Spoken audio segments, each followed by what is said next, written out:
Gold is at over $4,000. Congratulations, I suppose. Except this isn't something to cheer about. Because if you think you've missed the boat, you haven't. You're still standing in the harbour. Many still don't even know that there's even a lifeboat.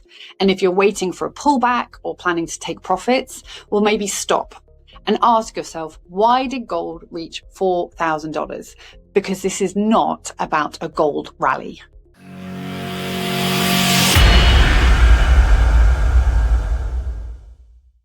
Have you ever entered an address into the sat-nav and followed the directions only to find yourself in an unfamiliar place and maps declaring you have reached your destination, and then you don't know where to go next? Because that's pretty much what has happened for many who have been watching the gold price of late. You have watched it cross $4,000 an ounce, something that we have been talking about for a while now, as if it was the destination. And now you don't know what comes next. Well, gold didn't hit $4,000 in a vacuum. Much like that address that you put into the sat-nav, there's a reason for it getting here. There is a bigger intention here. Gold didn't burst through some invisible ceiling overnight or wake up one morning to find itself worth more. The headlines will, of course, call this a rally. They will talk about record highs and historic milestones as if we have witnessed a kind of victory for precious metals. But there is nothing to celebrate here. Because when your thermometer is telling you that you have a fever, you don't carry on as normal. You look for the cause of the fever. And gold at $4,000 is that fever made visible, because it is the market quietly whispering that the patient, i.e. the modern financial order, is not well. The remarkable thing about this price is not that it is high, but that it has so much further to go. Because if you look around, it is clear that the so-called pillars of the post-war world, the United States, the United Kingdom, France, Russia, China, Japan, are each in their own ways coming apart. The United States, unable to agree on its own budget, has again shut itself down. France, once the heart of the European ambition, now resembles a revolving door of governments and debts. The UK, ever nostalgic for the empire, has taken to expanding surveillance instead of production. And Russia is locked in a grinding war that has consumed both treasure and legitimacy. China, calm and deliberately, quietly extends its reach while pretending to withdraw. This is something Sun Tzu would be proud of. It's like straight out of a page of The Art of War. And Japan, last but definitely not least, was where to start here. Quite simply, we have a major economy whose own population trusts neither the currency nor bonds, which is growing into a global problem. And the yen, which was once a safe haven of Asian currencies, is rapidly becoming the problem child that no one wants responsibility for. These are permanent members of the UN Security Council. They are supposed architects of order, and yet their currencies, the very instruments of that order, have been eroded by the same policies designed to project strength. The dollar, the yuan, the pound, the euro, the yen have all lost colossal ground against gold. In 2025 alone, the dollar's purchasing power fell by half. The yuan followed, and others, they're not far behind. Gold has not exploded, it is just the measuring stick. When your thermometer flashes 40, nothing has changed within the workings of the thermometer. It's the patient that is changing. And of course, the West's financial collapse is not going unnoticed. For the first time in modern history, Asian economies generate more prosperity trading with each other than with the West. They no longer need the dollar to intermediate, nor Western demand to sustain growth. And with that independence has become confidence, the confidence to build their own market, their own systems of settlement, and crucially, their own anchor of value. In 2019, Shanghai launched its own gold futures exchange with physical delivery. And by 2025, it began offering global settlement. And that is not just a trading innovation, it is a statement of sovereignty.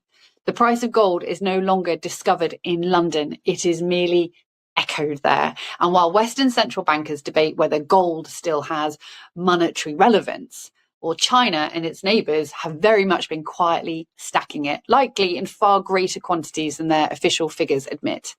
Every new ton of gold bought by a central bank is a vote against the credibility of paper promises. Every bar vaulted is like this quiet act of rebellion against the dollar's monopoly on trust.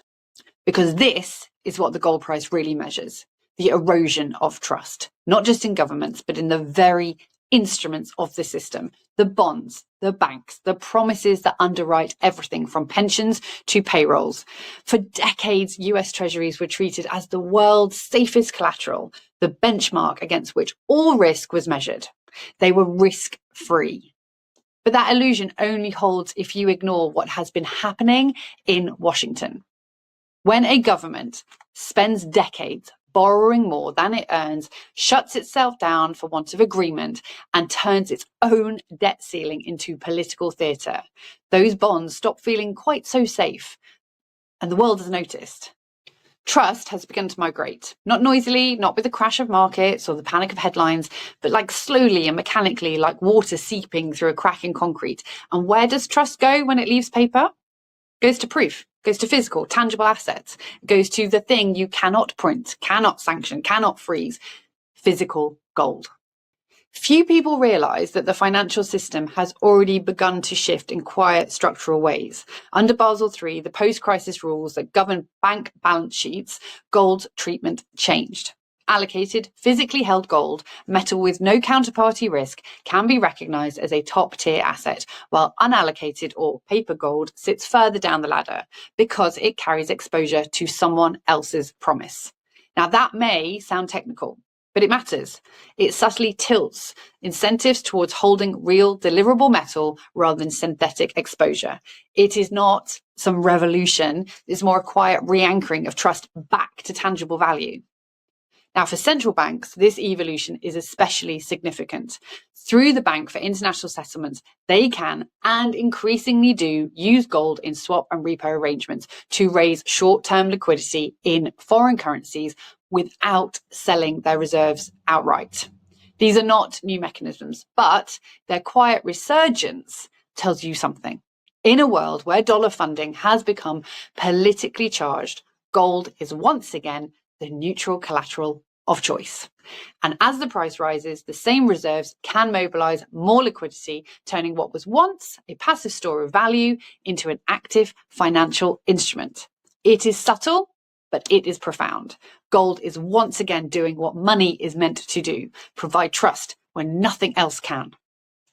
At the same time, retail investors and institutions alike are participating as what has become known as the debasement trade. It is an inelegant phrase, but it captures the mood perfectly. Sell promises, buy permanence. It is what happens when people quietly conclude that the system's guarantees are not worth the paper that they are printed on. Even the establishment acknowledges it. JP Morgan, hardly a cheerleader for monetary heresy, now mentions gold and Bitcoin in the same breath as hedges against the decay of fiat credibility. And Morgan Stanley, the patron saint of the 60-40 portfolio, has quietly broken with its own orthodoxy. Their latest guidance shifts from 60% equities and 40% bonds to something far less beige. 60% equities, 20% bonds, and 20% striking with gold. When the high priests of passive investing start reaching for bullion, you know the faith is faltering. But let's just take a second. Do not mistake this shift for hysteria. It is not driven by fear of collapse so much as fatigue with delusion. Investors are not fleeing into gold because they expect Armageddon. They are reallocating because they have lost patience. They have watched as central banks promise temporary quantitative easing as governments declared every deficit manageable, and currencies quietly bled purchasing power year after year. Gold at $4,000 is not the product of panic. It is the product of disenchantment. So is this the top? Have you missed the moment? Hardly. Other assets have not crashed to the floor. Equity markets are still floating on liquidity. Property markets, though creaking in some areas, have not yet cracked. Bonds, bruised, but far from broken. This is not the end of something. It is the beginning of recognition. Gold has not sprinted ahead. It has simply sort of stepped out of the shadow, and you have not missed the boat. You are still in the bloody harbour, watching the tide turn. The deeper truth is that $4,000 gold is not a speculative event at all. It's a monetary repricing, a collective reassessment of what counts as risk-free. The instruments we were told were beyond question, sovereign debt, central bank credibility, the full faith and credit of governments, are now being questioned by the market in the only language that matters, price. Now, this does not mean that the future will be smooth. Transitions, they never are, because there will be pullbacks, there will be consolidations and attempts to reassert the old order. Politicians will claim credit when the price falls and call it irrational when it rises. Economists will insist this is temporary, but structurally, the shift is permanent. The world is rediscovering that money, to be trusted, must be grounded in something real. And once that lesson returns, it tends not to be forgotten for a very long time. Those who understand this, they're already adapting. Central banks are diversifying at record speed. Sovereign wealth funds are allocating to bullion as collateral. Even large institutions, once dismissive of the metal, are reevaluating its strategic role. And meanwhile, ordinary savers, those who simply want to preserve what they have, are realizing that wealth held entirely in promises is wealth waiting to be devalued. Owning gold is not a bet on the end of the world. It is a hedge against the absurdity of believing that debt can be an asset forever. Bloomberg recently put it well. In an era of fiscal stress, gold's rise reflects more than inflation. It signals the repricing of faith in money itself. And that is exactly right. What is being repriced is belief in politics, in policy, and the notion that anyone is still in control. So yes, gold has passed $4,000, and yes, it matters, but it is not the end of its story. So what do you do now? Should you jump in? Should you sell? Should you wait? Will the price crash? Will it climb? Will it pull back? Well, more on that next time. But in the meantime, just click on the link below, book a free strategy call with GoldCore team, and tell them I sent you.